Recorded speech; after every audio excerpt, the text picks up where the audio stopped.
Hello, and welcome to the latest edition of the Giraffe with me, Kathleen Ritorne. We're an organisation that aims to connect people in conservation by holding interviews around the world. Today, I am very happy because I am joined by Eric, and he is from Friends of Wildlife Uganda. He otherwise goes by the name of Extraordinary Eric to those who know and love him. So, Eric, if I could just hand over to you, if you could tell us a little bit about yourself and how you got involved in conservation. Well, thank you so much, Catherine, and I'm very, very much happy to connect with you again, and thanks for the wonderful job you are doing for conservation. Allow me to say hi to everyone following us, and I know everyone following us is a conservationist. My name is Eric Ndorere. I'm born from southwestern Uganda. I'm now 41 years old. I'm born right at the border or at the boundary with Queen Elizabeth National Park, specifically Ishasha sector. And I grew up with wildlife from the childhood. So my home also is not far away from Bwindi, which is known for the mountain gorillas. And actually that's where I started my career from. So apart from growing up with wildlife, I also graduated in tourism and wildlife management. Then from there, I started working with gorillas in Mgahinga. Then from Mgahinga, I moved to Bwindi, also still working with the gorillas. Then from Bwindi, I joined Marasa Africa. I went to Murchison Falls National Park, still working with wildlife. From there, then I started moving in safaris all over the East Africa. Then after that, I connected with Dr. Julian Finesse, this one from Namibia, the founder of Giraffe Conservation Foundation.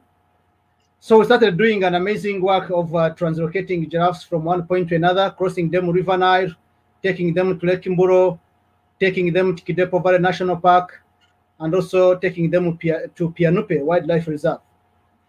So after that, I continued with safaris. Then of recent, when I started the initiative of Friends of Wildlife Uganda, and I got joined also by a good friend called Tumsime Richard, and other friends all over the world, Sande Sare, Stacy, Josh, and everyone following us. You'll be seeing them online. So we are doing that for the better of everyone, for the better of the conservation. So I'm still doing also safaris, but I will divert my much of attention to conservation for the meantime, as we are going to be discussing ahead. Thank you so much. Yeah. Excellent. Thank you, Eric. So you kind of touched on it briefly then about starting Friends of Wildlife Uganda. So what was the reason that you decided to start this organization? Was there a catalyst to make you think this needs to happen? And can you tell us a little bit more about that? Yeah, it was actually something which is still not making me feel well. Like 2 years back, we had a challenge where I woke up and we found that 13 lions had been poisoned in Queen Elizabeth National Park, but that was the northern sector of the national park, which are quite distant from my home. Then last month, we woke up. Actually, not even woke up. It was around midnight when I received the call from my home area, from one of the park rangers from the research and monitoring. And he told me, Eric, I have got bad news for you. We have found 6 lions which have been poisoned. I said, what? He told me, are you sure? I said, yes. And we want your attention. We want you to cooperate with us. We know you are born from this area, and we know that people can listen to you. And we want you to be a part of the team going to find out what happened, who's behind this, and why they are doing this. So, Catherine, I didn't sleep. Anyone listening to us, I didn't sleep that very night. It was a horrible night in my life. I started asking myself, what's happening? What have I done wrong? what's happening in the community. I first blamed the community, saying maybe they are not appreciating what we are doing. Then eventually I blamed myself. I felt that I have not done enough, maybe to bring the communities on the board, to know why I always run up bringing down giraffes, moving them from one point to another, collaring lion, doing this. So I felt that whatever I've been doing, I left behind the community, and I forgot the problems I passed through when, like going up where I am as a guide. I started also guarding crops and staying outside with the other community members. So I found out that I had betrayed the community. I would have been the person to go back and tell them A, B, C, D, the importance of the conservation, how they can benefit from the conservation, and what we should do, and what we can do better to conserve this wildlife. Catherine, can you hear me? I can hear you perfectly. We've lost your face though. I'm not sure where your video's gone, but we can hear you perfectly. So should I continue on? Is there a way for you to add your video on there? I'm trying to connect the video back. Okay. For those who aren't aware, Eric's actually dialing in from Uganda, so there's a few issues sometimes with Wi-Fi. Ah, there we go. We can see your face again. Do you pick me now? We can hear you perfectly. I've got a challenge with we've got a challenge with Facebook because I'm using VPN, so sometimes maybe I can go off and then and back. But I will make sure I stay on. So I was explaining how I came up with an idea of starting this initiative. So when I realized that I'd not done much for the community, had not re-engaged them, I saw that maybe me and the team of the rangers and people who have been in the travel industry, we can conserve wildlife around. But this one, it taught me a lesson and told me that, Eric, you need to bring the communities on the board. They need to work alongside you, and you have to put them on the front line, and you have to make sure they also benefit from the conservation, and they also pass on this kind of the message to generation. So I found out that there are people in the communities around Queen Elizabeth National Park who are actually conservationists, who love wildlife, but they have not been given the chance to move around and pass on this information, and perhaps engage fellow village mates or community members and come up with an idea how they can benefit from the wildlife. So I came up with this initiative as a born-of area and a person who can speak with people who borders with Ishasha and are able to listen. And actually, I'm very happy, Catherine, that the initiative is moving on well. People have come on board.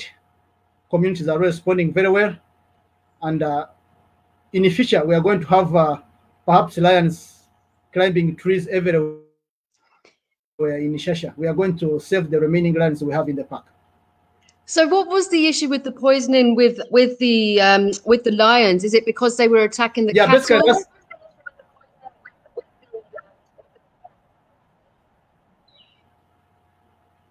not really. Actually, this time it was a different act we have never experienced. These lions, they were found inside the park. They are not attacked anything. They are not killed domestic animals, and actually they were really even far away from the boundary. But what happened? There is a market for the lion parts for the community. If they can harvest them and sell them to the black market, we have got the witch doctors, and I'm told also we have got across the border market. I don't know which market or which country is buying them, but from the information I got from the community, they extract lion fats, then they remove also, they cut off the paw. Mainly they are targeting the left paw.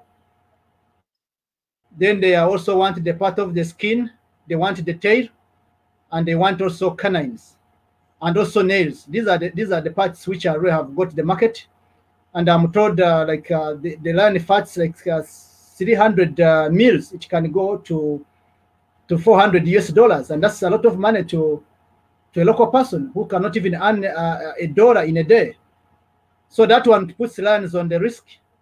That's why we are coming up with the initiative to make sure that we get alternative activities for the communities, and also we sensitize them and we tell them we can benefit from these lands without killing them. We can also find a way of engaging them, and they know that these lands are important for us. But currently, the communities are not benefiting anything from the lands. They are not benefiting anything from the elephants. What's happening is only the destruction they are getting. When the elephants comes out, they destroy the crops, bush pigs. So like they have got a negative attitude towards the conservation, but of which I should have started maybe years back to engage the communities and bring them on board, and perhaps start some livelihood programs and where they can benefit direct from the park. Yeah. And so what sort of livelihood programs are you doing, and what kind of reaction are you getting from the communities since you've started this? Yeah, actually, like the reaction is really very positive. If you have been following our page, we have got younger people down there in Ishasha sector who have offered themselves to move from the village to village to attend church congregation and just preaching the conservation, talking with the people, talking with their parents, talking with our brothers, talking with the younger generation, telling them the importance of conservation. And actually, we are not paying them anything, but they came up when I talked with them from the village to village and from home to home with the team I moved with. And these young boys were saying, yes, Eric, we need to join you. We feel that what you are talking is the way to go. So that one shows that the attitude is really positive. Even I'm receiving a lot of phone calls from the communities. Like last night, they told me, Eric, the elephants, they have come, they are destroying our crops, they are here. So I was able to call some rangers, and this morning they went there. So like they are really engaging me all the time, which shows that the trend is now positive. So what we are doing now in terms of the livelihood programs, we have got the immediate intervention, and then we have got the mid intervention, then we have got long-term intervention. That's how we have come with that kind of the arrangement. The immediate intervention is what we are doing now, of sensitization, of engaging the communities, and also telling them the simple things we can do to keep wildlife away from the gardens, like getting the elephant dung and the chili. Then you mix and you burn the smoke which comes out. It's very bad for elephants. They run away. They don't get close. Also, we are looking at creating improvising with we have got where we tie the metros together with a string, and that was invented by the Deo. It's popular Deo, very, very good conservation. So when you hear elephants, you pull and it bangs each other, it produces a lot of noise, and also the elephants run away. I absolutely love that. So it just shows we have got another one which we feel that maybe we can also come with very fast is like giving them beehives, and then they can put them along the boundary with the park. And then when the elephants are coming out, they can they don't go away they don't do well with the bees. When they smell the bees, they still go back. They run away. And also they can they can harvest honey, and also they get income from the same bees. So we can kill two birds using one stone. We can have two things just from one initiative. So the mid one, or the next one on the agenda, is creating a stopover. I know you have never been in Uganda, but people have been to Uganda. There is a main junction from Ishasha to Bwindi. So most of the tourists who come to Uganda want to see gorillas.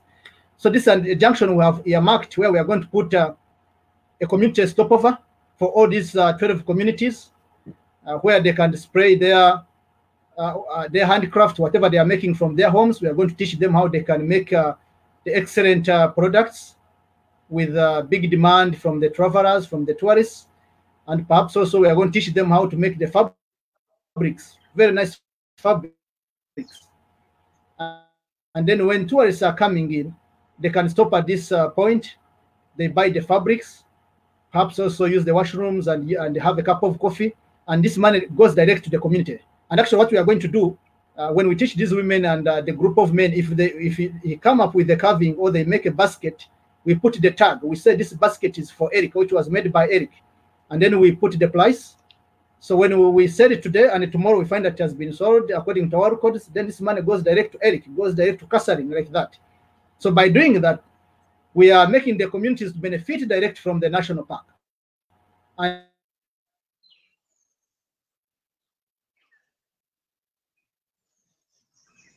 they will know the importance of the conservation. They will know that people eventually, everyone will be on the board. And we did this for gorillas in Bwindi, and you can't believe what we have achieved. The numbers are shooting up. So I feel when we do this, then we can also improve on the population of lions in Ishasha. Then another intervention which we are looking at, Catherine, is breaking, we call it, I don't know, it's more like a vicious circle where you are born, you go with your mother in the garden, you start chasing away monkeys and guarding the baboons because you are still young. Then when you reach at the age of 14, now you graduate, you start staying outside chasing elephants and bush pigs and buffaloes. And that's the end of your life. There's no education, nothing. And actually I can say I also survived Ndorere. That's how I started. It's by God's wish that I'm here. I can be able to connect with you. So I want to break this.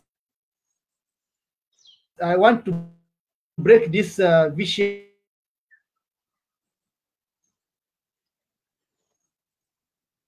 circle.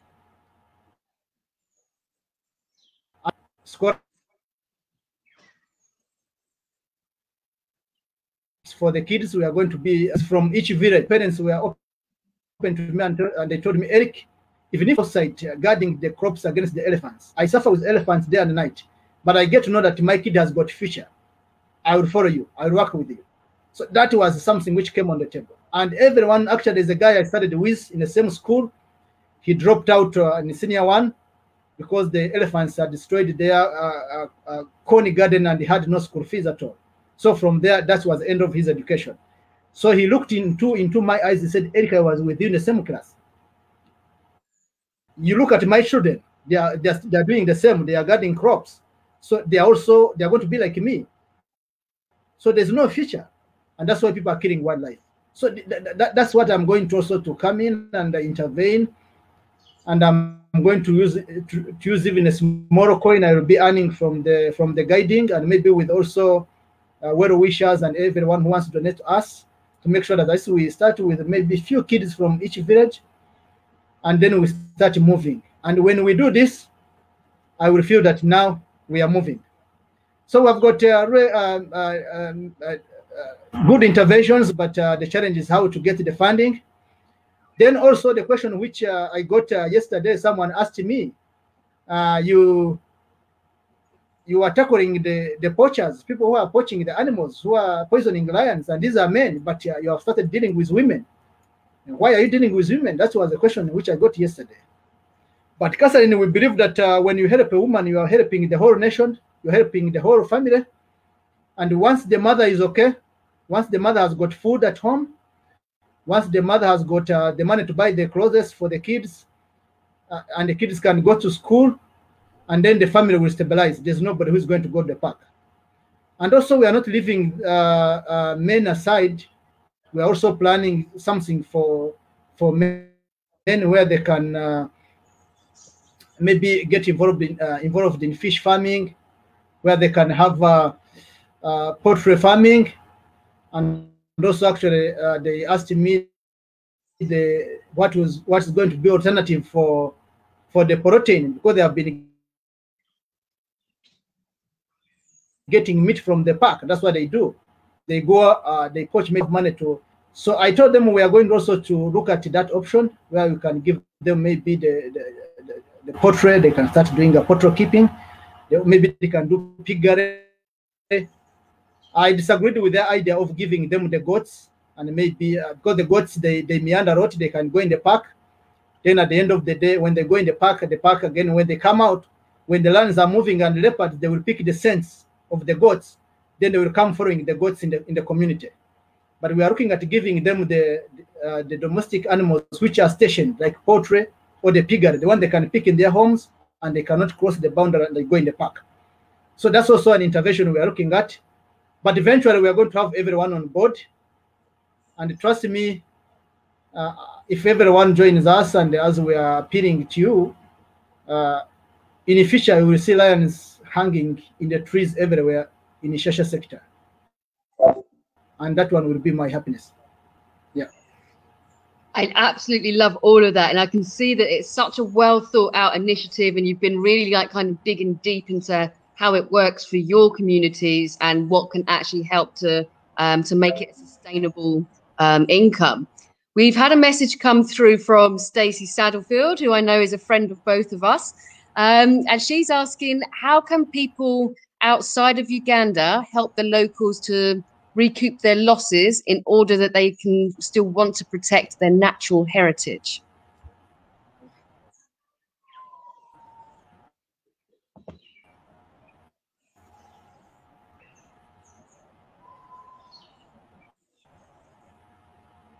Oh, have we lost you, Eric? He seems to have frozen. As I was saying, he is dialing in from Uganda, so there has been a few issues. But we've had some fantastic comments coming through so far, so thank you, everyone. Catherine, come again. I had a bit. Oh, here he comes. He's trying to come back in. Okay. Come again. Yeah.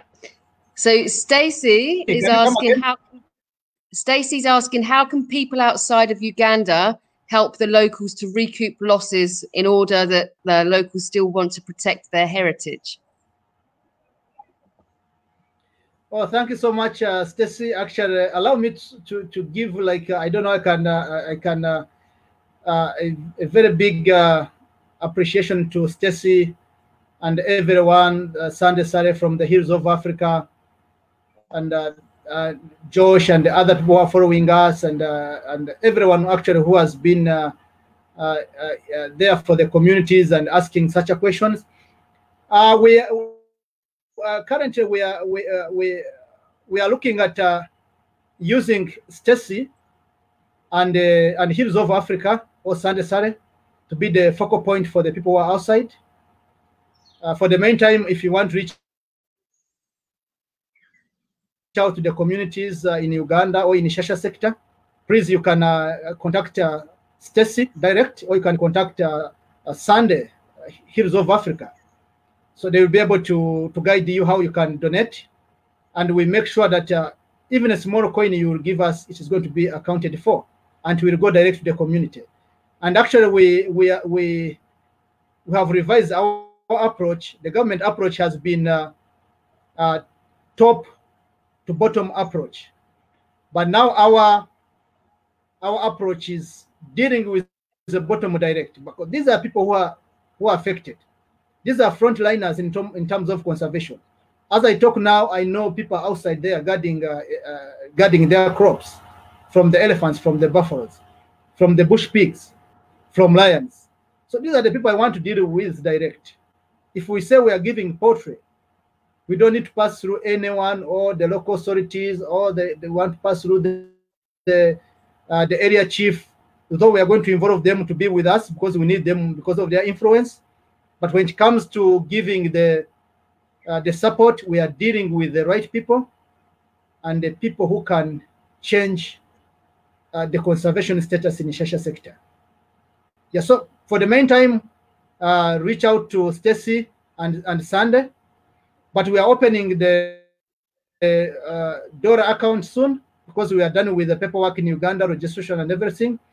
So we are remaining with opening the DORA account where we can be maybe donating direct to Uganda, and also we are planning with our team in the US and also in Europe, where you can maybe we can register there as a non-government organization, and then you can be able to donate direct in your country, and then your donation is received by the communities in Ishasha sector direct. And also we are going to be giving accountability to everyone who is going to donate to us. Yes, thank you. Excellent. So, and those of you who are watching, I've pulled up along the bottom of the screen the @ for Friends of Wildlife Uganda for the Facebook page. So you can always direct message them on there if you want to be able to help. Also, I know that, as you mentioned, you are looking at setting up an NGO. And if there's anyone watching back home that has experience of this, again, if you could happy to volunteer some of your time and talk them through this, it would be very much appreciated. And again, if you can just pop it onto the Friends of Wildlife Uganda page. You touched on it a bit earlier as well, Eric, where we were talking about tourism. You're saying about the initiative to bring in like a market for the local communities. What are you doing as well? I know you really want to create awareness with the tourism and the travellers. What kind of work are you doing here, and why is it important that tourists and travellers become informed about the status of wildlife in Uganda? Wow, thank you so much, Catherine. It's really very much important because, like, I can say travelers and travel agents and tour operators, they are main stakeholders in conservation.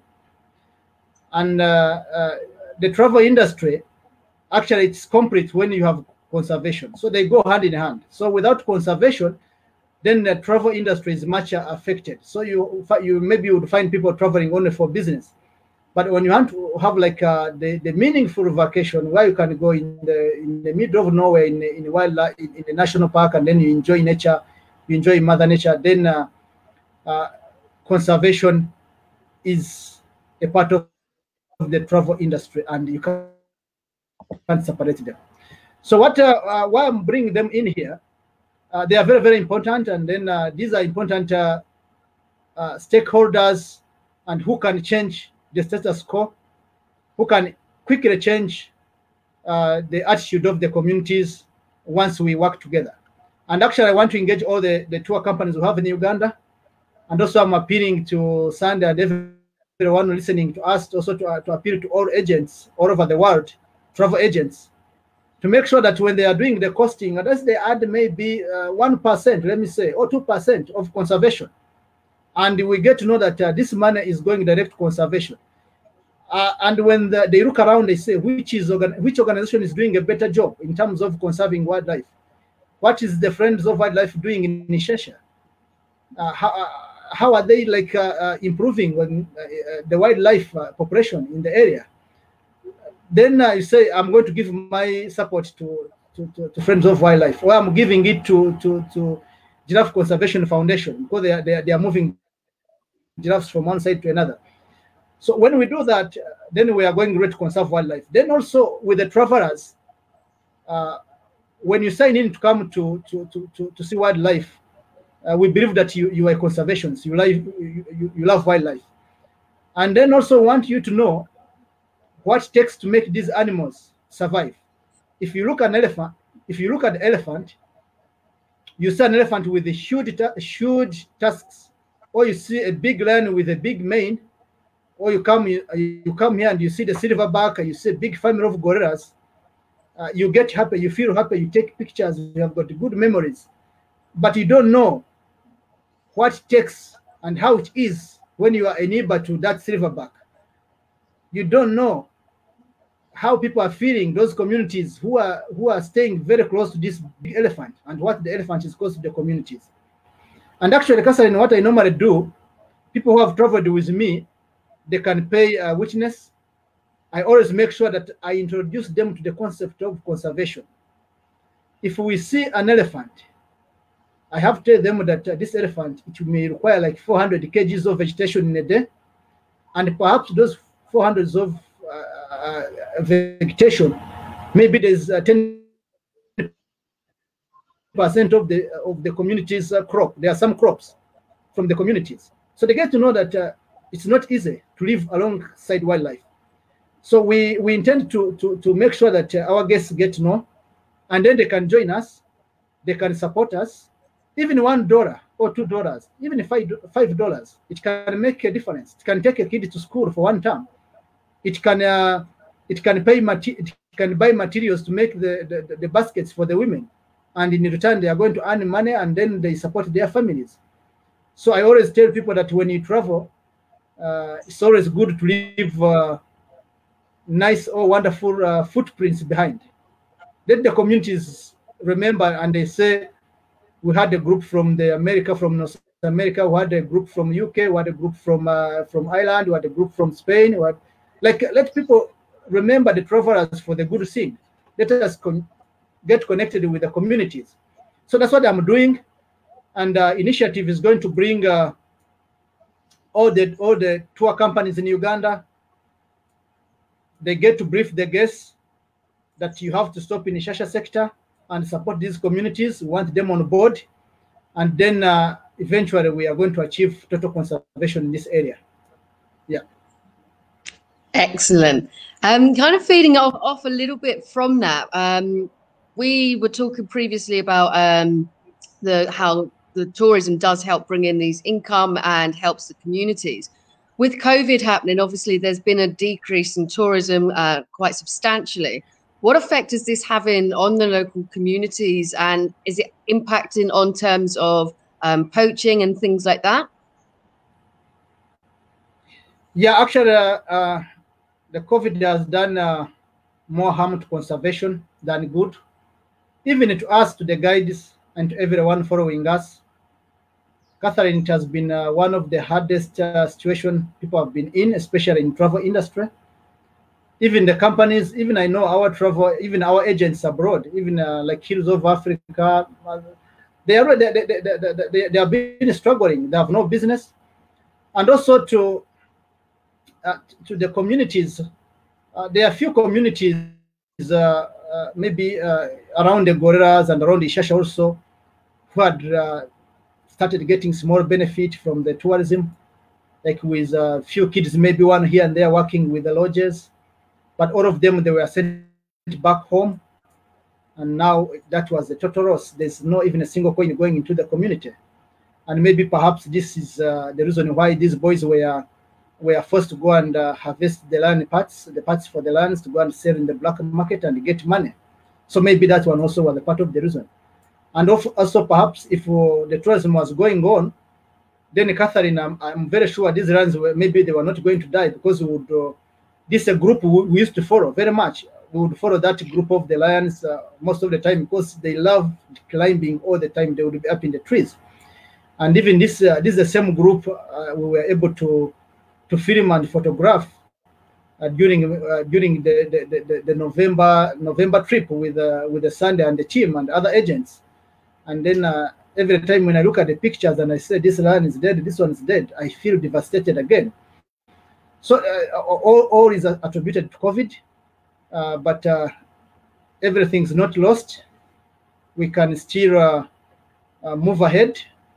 We still believe that tourism is going to rebound again. People are going to start traveling, but before they start traveling, we want them to find us set, and we want to find the organization already running, and we want to find people when they have got a positive attitude. And perhaps when the lands are still surviving, because I'm told actually the communities were open to me that before killing 6 lions, these boys they had killed also 2 breeding females, and they had successfully sold all the parts, and they had also previously killed 2 big males, and they had also successfully sold the parts. And you would see lions missing, and you would not know where they have gone, because we share the border with Congo. When I asked the guys from the research and monitoring, they would say maybe we lost the satellite coordinates for this kind of the animal. Maybe it crossed over the Congo, over the mountain. We can't get it, and yet the animal is dead. So it was really devastating, and it's still not okay with me. I can't believe that we would miss such a big number of lions in a short period. So what I need now is support from everyone. We need to stop this. We need to work in hand with the rangers. I know they're also doing a good job, the park rangers. They are patrolling day and night, but still without the community input. Even if you patrol or do what, still they will find a way to go in and kill the animals. Because like the park is not fenced and they can pass anywhere. So you can't put the rangers from every corner to corner. So that approach is good. but literally it's impossible. You can't really secure the park unless you are working hand in hand with the communities. So anyone who feels that is in for us, then you can really support us, and we move ahead. We know it has been really difficult in terms of income, in terms of operations for all the companies. But I'm not appealing for my support as Eric. I know I've been really struggling, but I can still move on and move on with my family. I know on several occasions I've been bailed out by my friend from outside, sending me maybe 10 bags, like $30, this one. But what I need now, I need something to stop poisoning lions. I want something for this initiative. I want everyone to join me. I want everyone to join us. Actually, not only me, because I have got a big team with me. So if you can join us, and then we join hands, and then we stop this, and we conserve these few breeding females which are remaining in the Ishasha sector, and those young males and the 2 breeding males, and then we can have the population coming up again very fast. Yeah. Excellent. Thank you, Eric. Okay, so I've only got one more question left, and I kind of want to flip it on the side and end on a positive note. But before I ask you that, if you're watching back home and you'd like to put a question to Eric, then please just pop it into the comments section and I will put it to him. If you're watching back home and it's later, it's not live, but you still want to ask a question, do ask that question and we will get back to you with that. But Eric, from me, what I wanted to know is, from your time in conservation, what is your favorite success story?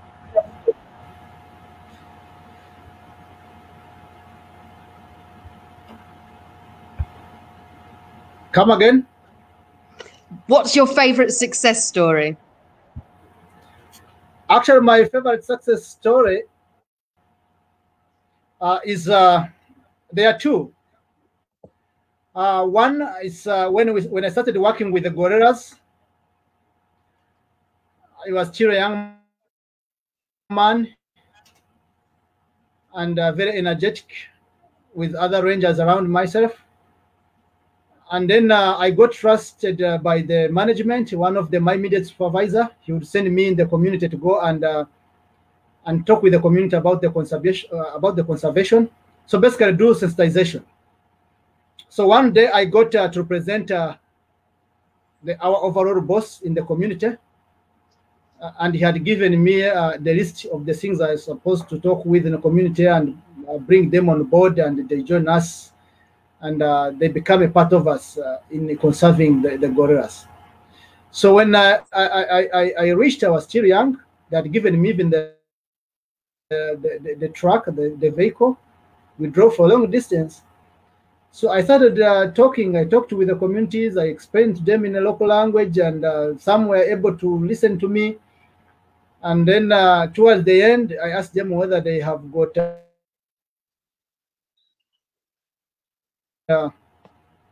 any question to ask me. So one gentleman seeing that you know the wildlife more than us, who have lived with this wildlife for many years, have been these gorillas destroying our crops and everything, and nothing will benefit. So you mean that's what he asked me? You mean now we are going to benefit because you are there? So I told him that was a different generation, and this is our generation. So we are going to change, and you're going to see benefits coming. You just stay positive. Me and the next generation, we are going to see the gorilla generating a lot of revenue for the local people. The guy just rushed me. He said, you're wasting our time. So of recent, I met home, and the one leading the community, like conservation committee, which is more like a Hugo group, the group which is supposed to chase the gorillas back in the forest gently without harming them. And also he was working with the more like evaluation committee, the committee which can come up with a plan how the Uganda Wildlife Authority can intervene and support the community. So he was really doing well, and one of his kids are working in the hotels, and one kid has got a scholarship. And he looked into my eyes. He said, whenever I sleep and I remember you, Eric, I feel that you changed the attitude of this community. So that was the first one. So the second one is when we started translocating giraffes from one side to another. When I met Dr. Julian Fenasa from the Giraffe Conservation Foundation, and we started moving, capturing giraffes, and staying the whole day without food. Also doing survey, seeing can we take them to Kidepo? Are they going to survive? Can we take them to Pianupe? Can we take them across the River Nile? We are being eaten by sassaflies, and then at one time I said we are going to die. Why should we do this? I asked him. Actually, at one time I was following him. We were running after the giraffe, after darting it, and Julian was grabbing the tail. It was going over the cliff, and I was in front of it, waving the hands like this, confusing the giraffe, making sure it doesn't go over the cliff. So this animal would knock me off dead, but I took this risk, and we saved the animal, and we were able to translocate animals successfully. So 2 days back, when I was in Kidepo, I saw babies everywhere for the giraffe coming up every day. When I go across River Nile, babies everywhere. So that's a very big success. That's how I feel that the Friends of Wildlife Uganda is going to change like a conservation concept, and we are going to see lions climbing trees again in Ishasha sector everywhere. The moment we continue like this, the moment you join me, and the moment we bring hands together, there's nothing which can fail us. Thank you so much. Yeah. Excellent. Thank you, Eric. I absolutely love your positivity and your determination and can-do attitude. It's so important, and I think you guys are going to do some incredible things. Okay, so I'm going to wrap up now. Eric, is there anything you want to finish with before we say goodbye?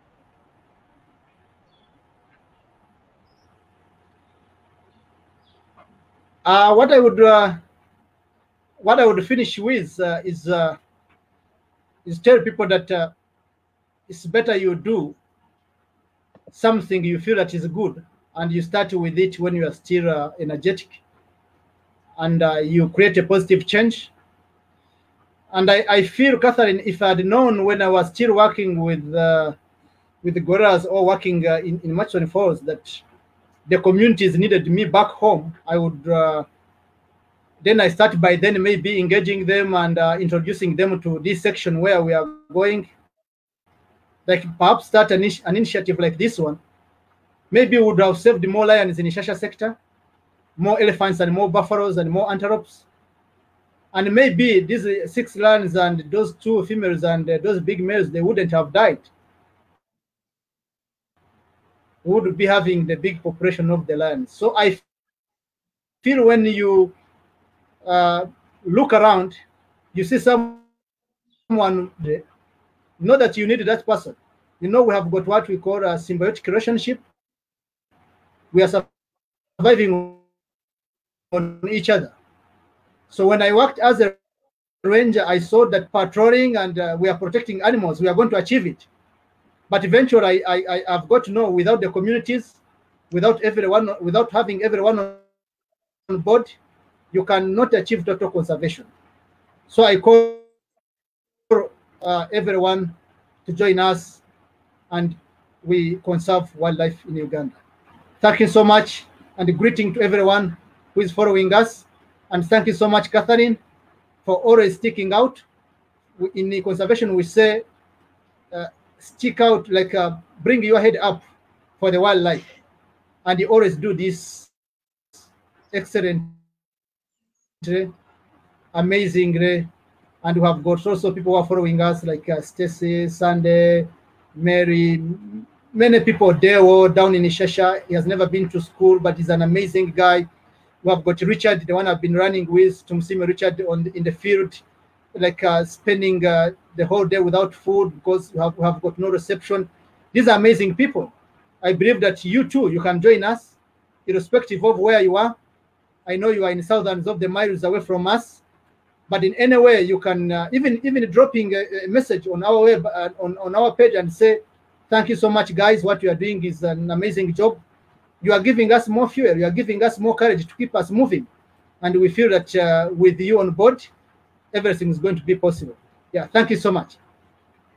Thank you, and I completely agree with you. It's by sometimes people worry that the small things won't make a difference, but actually the small things can really, like just by reaching out or sharing a post, liking a comment, they all help to spread the word and to get more people to become more aware of the work that people are doing.